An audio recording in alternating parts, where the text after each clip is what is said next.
Resumo do livro As Intermitências da Morte. 1. A suspensão da morte. No começo do livro, Saramago apresenta o cenário onde, de maneira repentina, ninguém mais morre.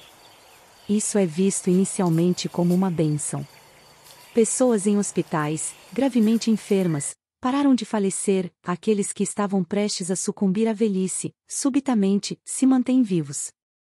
Essa aparente vitória sobre a mortalidade gera um alívio na sociedade, que sempre associou a morte a uma inevitável tragédia. No entanto, o alívio inicial dá lugar a um desespero profundo quando as pessoas percebem que, apesar de não morrerem, continuam a sofrer e envelhecer. Esse tema destaca a visão de que a morte, apesar de temida, cumpre uma função natural. Sem ela, o ciclo de vida se interrompe de uma forma distorcida, com pessoas vivendo em estados insuportáveis de dor, sem a possibilidade de descansar. Saramago nos faz refletir sobre a finitude da vida como uma parte integral da própria existência. 2. As consequências sociais e políticas. Conforme a ausência de morte se prolonga, as consequências sociais e políticas se tornam mais visíveis. As instituições, que antes funcionavam com base na certeza da mortalidade, começam a ruir. Hospitais lotados de pacientes terminais que não conseguem mais morrer, asilos incapazes de lidar com o número crescente de idosos que vivem indefinidamente, funerárias sem mais propósito, e companhias de seguro enfrentam falências em massa, já que os riscos anteriormente calculados com base na expectativa de vida se tornam obsoletos. A Igreja Católica, uma das instituições mais afetadas, enfrenta uma crise existencial, pois seu poder e influência são construídos em grande parte na ideia de vida após a morte. Se ninguém mais morre, o conceito de redenção eterna e de punição após a morte perde sentido. Esse colapso religioso reflete as limitações das crenças humanas quando confrontadas com uma realidade diferente daquela que nos dá conforto. Saramago explora como a ordem social, econômica e religiosa está intimamente ligada à certeza da mortalidade e como o ser humano constrói suas estruturas com base na finitude da vida. 3. O contrabando de mortes. Com o caos instalado, surge uma nova forma de crime, o contrabando de mortes. Famílias desesperadas começam a recorrer ao tráfico ilegal de corpos para outros países, onde a morte ainda acontece normalmente.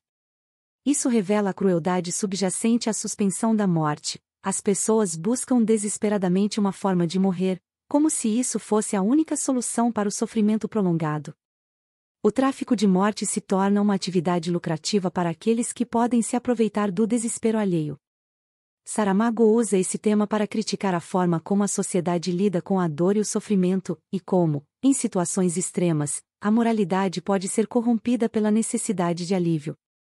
Esse cenário também revela o egoísmo humano, onde o foco não está na cura ou no alívio do sofrimento, mas em um fim definitivo. 4. A Carta da Morte. Em uma reviravolta na narrativa, a morte decide voltar a agir, mas com uma nova regra: cada pessoa receberá uma carta avisando sua morte com uma semana de antecedência. Essa mudança oferece uma nova perspectiva para os personagens, que agora podem se preparar para a morte de maneira consciente, resolver pendências e se despedir de seus entes queridos. Essa mudança desafia a forma como lidamos com a mortalidade. Saber a data exata da morte pode trazer tanto alívio quanto angústia. A narrativa reflete sobre o que faríamos se soubéssemos com certeza que temos apenas uma semana de vida. Muitos personagens respondem de maneira variada, alguns tentam encontrar redenção, outros desespero, enquanto alguns aceitam passivamente seu destino.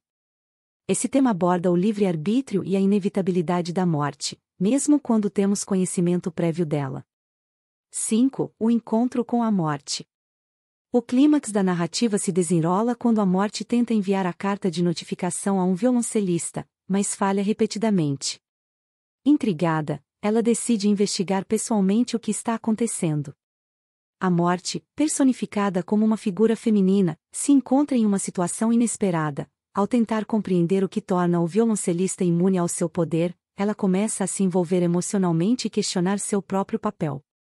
A morte se humaniza ao longo desse processo, revelando uma complexidade emocional que contrasta com sua função impessoal e mecânica de ceifar vidas.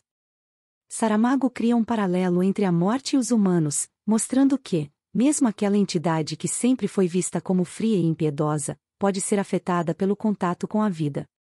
Esse tema encerra o livro com uma reflexão filosófica e poética sobre a própria natureza da morte, amor e mortalidade.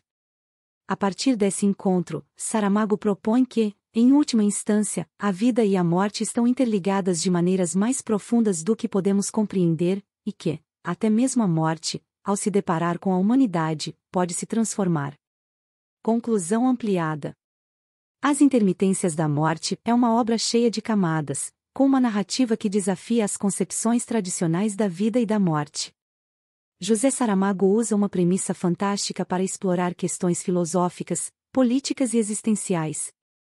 Ele critica a forma como a sociedade organiza suas instituições com base na mortalidade e como a ausência da morte pode provocar um caos tão grande quanto sua presença. A obra é uma alegoria sobre o significado da vida e a inevitabilidade da morte, mas também uma reflexão sobre o amor, o sofrimento e o poder do livre-arbítrio. Saramago nos convida a repensar o valor da vida e a aceitar a morte como uma parte essencial do ciclo, sem a qual a própria existência perderia seu sentido. Abaixo segue resumo e link para a compra dessa maravilhosa obra.